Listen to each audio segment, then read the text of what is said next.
I'm Karen, my husband Ronny Bacciochi. We have got a son who's 19, who's Lewis. He suffers from AHC and he's severe epileptic, and he was diagnosed with AHC about when he was 6 or 7.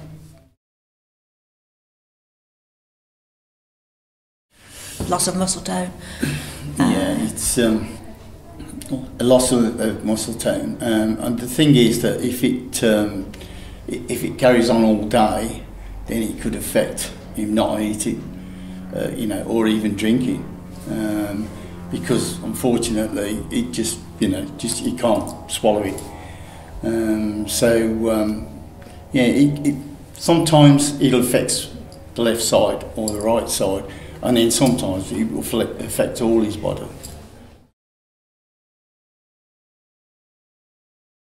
He was born 2 days late. He had a seizure when he was 24 hours old, and then he didn't have any more seizures until he was about 6 months old. Then he was in my husband's arms one of the days and he started to shake, and we realised something was wrong, so we had to take him to hospital. And in a nutshell, he was diagnosed with epilepsy, focal epilepsy, and so for the next several years he was being treated for epilepsy. And it wasn't until one of the paediatricians at the children's hospital, we noticed he used to lose his left side and his foot used to go into a claw, and the consultant called it Todd's paralysis. But he wasn't treating it for anything. And then Lewis had a vagal nerve stimulator inputted in his chest when he was in 2006. That sort of reduced his seizure patterns down quite a lot, drastically. And then one of the years he had his tonsils out. He had a bleed the following week. We took him to the hospital and they pumped him with loads of antibiotics, and I swear from that day he had a reaction with his antibiotics, because then for the next 3 days he stayed in hospital and he was fitting consistently, but also he started to lose his muscle control. And then through tests and everything like that, we didn't know what was happening, until one time we were just going through the process of, he was crying, he was in pain, he wouldn't be able to move, he was lethargic, couldn't move or anything. Nobody knew what it was, and then we just got so fed up. He had this episode, we just took him to hospital and we said, we're not leaving.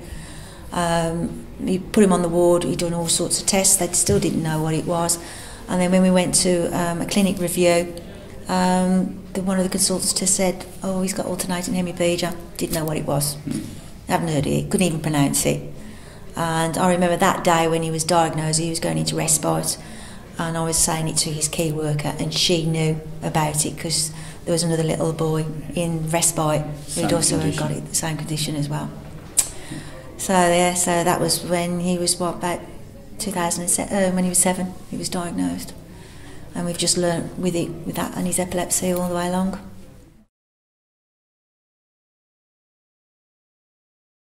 Treatment-wise, he theoretically hasn't had we've had no intervention from physiotherapists. He went on a course of the one drug that was on the market, flurazine, is it? But we never felt any change in it, so we took him off it. So theoretically, he has no treatment with it at all.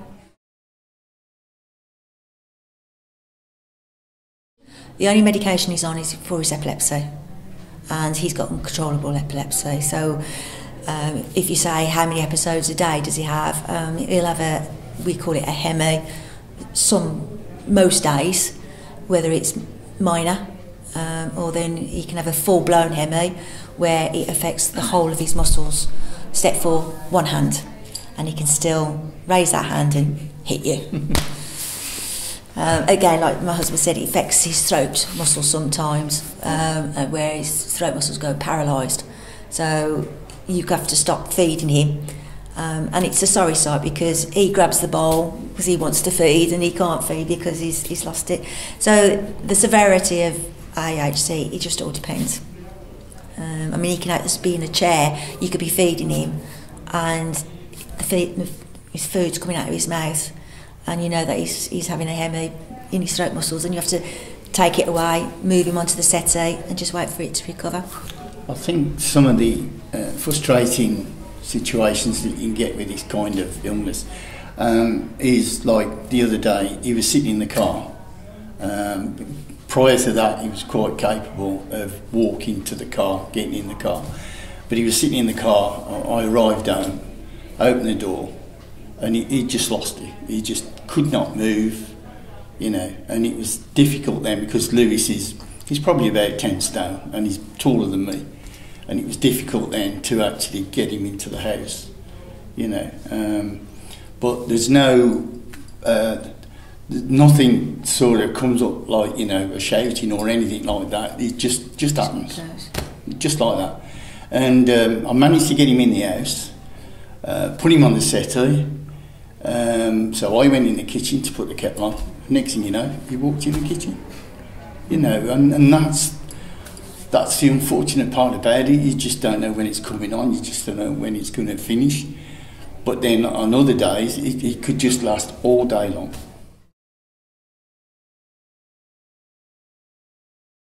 Not with AHC. I mean, it's more geared to his epilepsy. I mean, he can get hyper.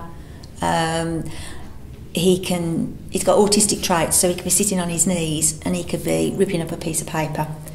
And he's worked himself up. You can see the brain patterning going up. His hand will then go into a claw, and you're thinking, I've got to get him out of this situation. So you try and get him up, move him, and that could go into a seizure. And then once the seizure's been dealt with, he'll either go to sleep or he can't move, so he's in a hemi then.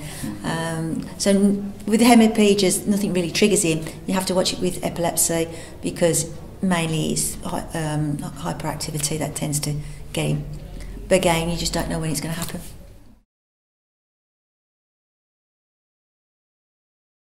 He can walk to a limit.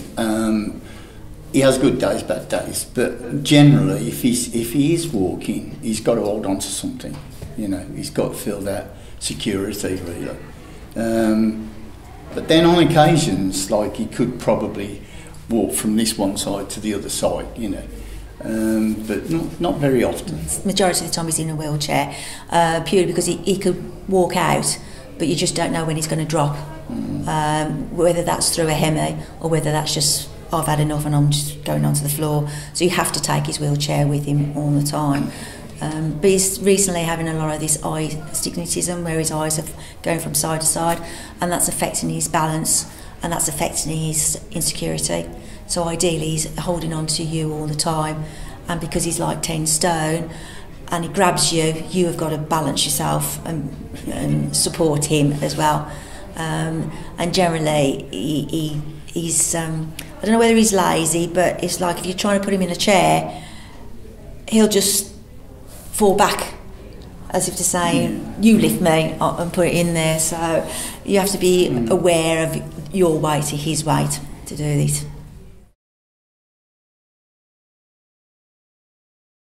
Yeah, I mean, even when he was little, losing the abilities,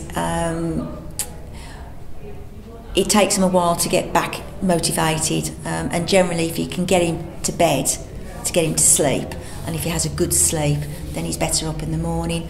But generally it's his walking.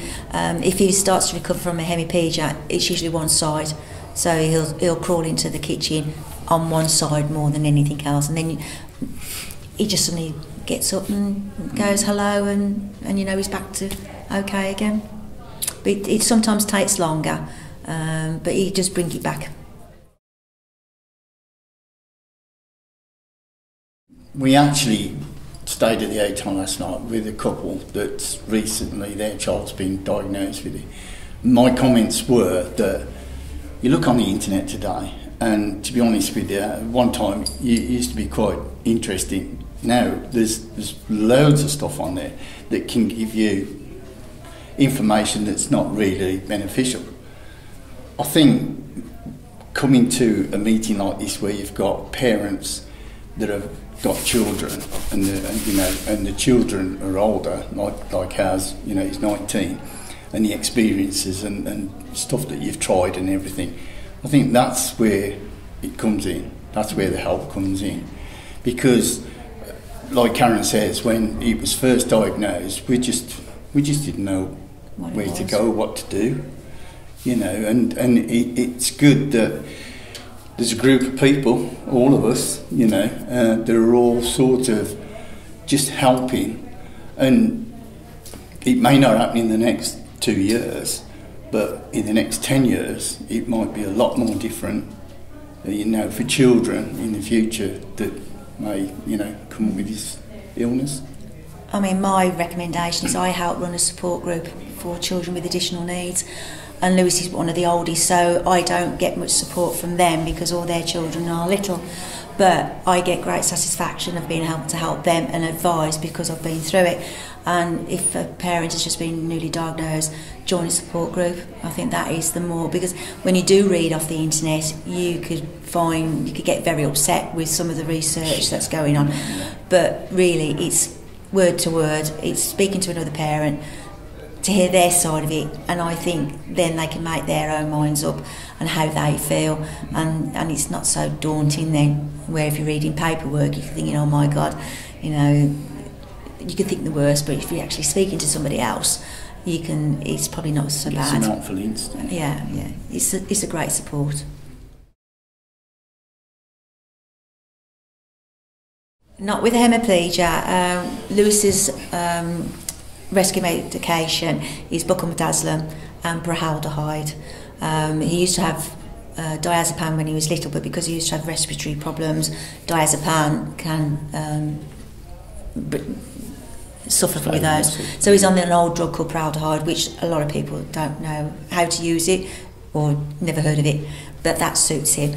And if Lewis is in a prolonged hemiplegia attack, we can use buccal. He's been written up in his care plan to use that if he wants to, but then I have to be careful then, because if he has another seizure, and he has too much then. But ideally the best thing is sleep, if you can get him to sleep. But generally Lewis won't sleep with a hemi. It's only at night time if we can get him to sleep. He just relaxes on the settee.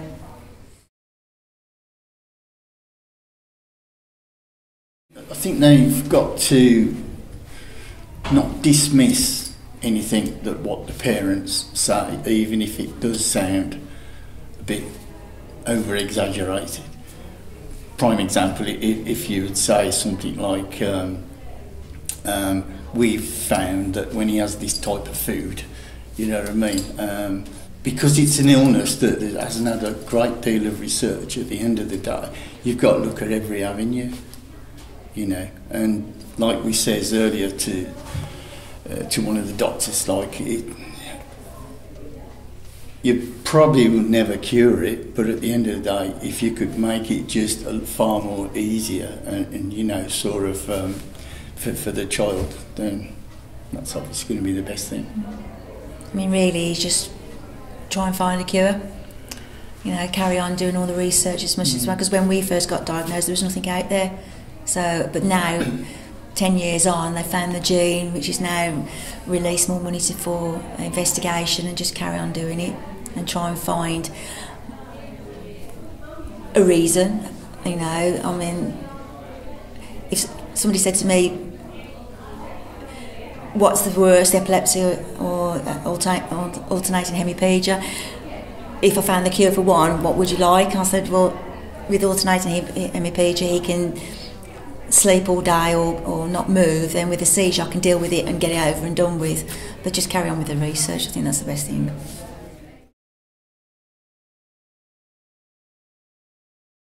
Yeah. Carry on with the adult research, because now Lewis has gone into adults.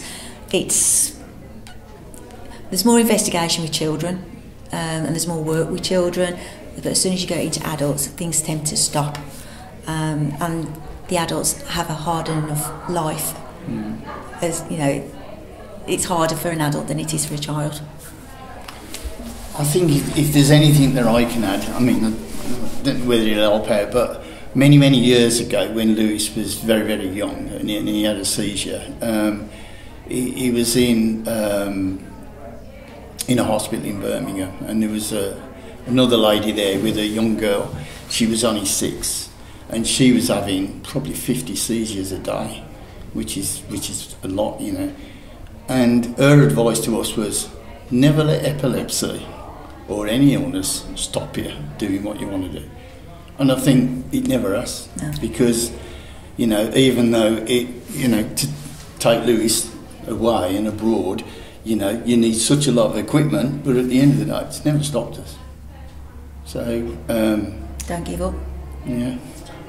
Don't stop living your life. Yeah, exactly, yeah. I mean, we go abroad. I mean, we're going on holiday in 2 weeks' time to Bulgaria. We take him and we just deal with it. And people say, how do you cope? You cope, because that's all you know how to do. We haven't got a fantastic support network behind us, and I think the worry is what's going to happen for the future. Who's going to happen when we go? Who's going to look after him? That's the worry more than anything else, not the disease itself. It's putting that into practice more than anything.